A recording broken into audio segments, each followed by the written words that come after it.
बिल्लाहि मिनश्शैतानिर्रजीम बिस्मिल्लाहिर्रहमानिर्रहीम। अस्सलामु अलैकुम नाज़रीन। सूरतुल क़दर, सूरह क़दर 4 मरतबा पढ़ने का सवाब 1 मरतबा कुरान पढ़ने के बराबर है। सुभान अल्लाह, 4 मरतबा पढ़ने का सवाब 1 मरतबा कुरान पढ़ने के बराबर है। अगर इसको 4 मरतबा आप इसको मुकम्मल पढ़ते हैं तो 1 ख़त्म कुरान पढ़ने का आपको सवाब मिलेगा।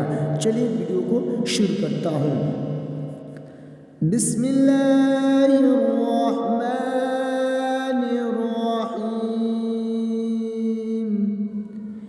इन्ना अंज़लनाहु फी लैलतिल क़द्र वमा अदराक मा लैलतुल क़द्र।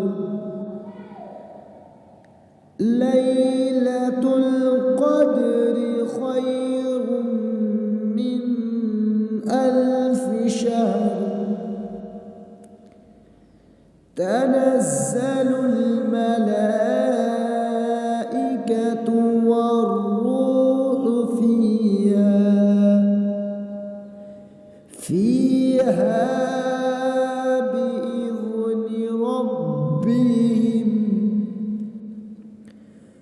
बिइज़्नि रब्बिहिम मिन कुल्लि अम्र।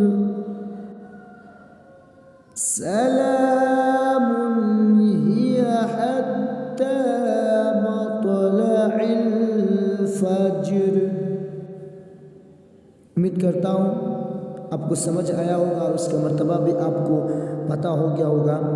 उम्मीद करता हूँ वीडियो भी अच्छा लगा। वीडियो कैसा है कमेंट करके जरूर बताएं और वीडियो को ज़्यादा से ज़्यादा वीडियो को शेयर करें। चलिए फिर अच्छे एक वीडियो के साथ मिलते हैं। अगर हमारे चैनल पर नए हैं तो चैनल को सब्सक्राइब करना ना भूलें और ज़्यादा से ज़्यादा वीडियो को शेयर लाइक करें, कमेंट करें और ज़्यादा से ज़्यादा वीडियो को खूब दोस्तों में और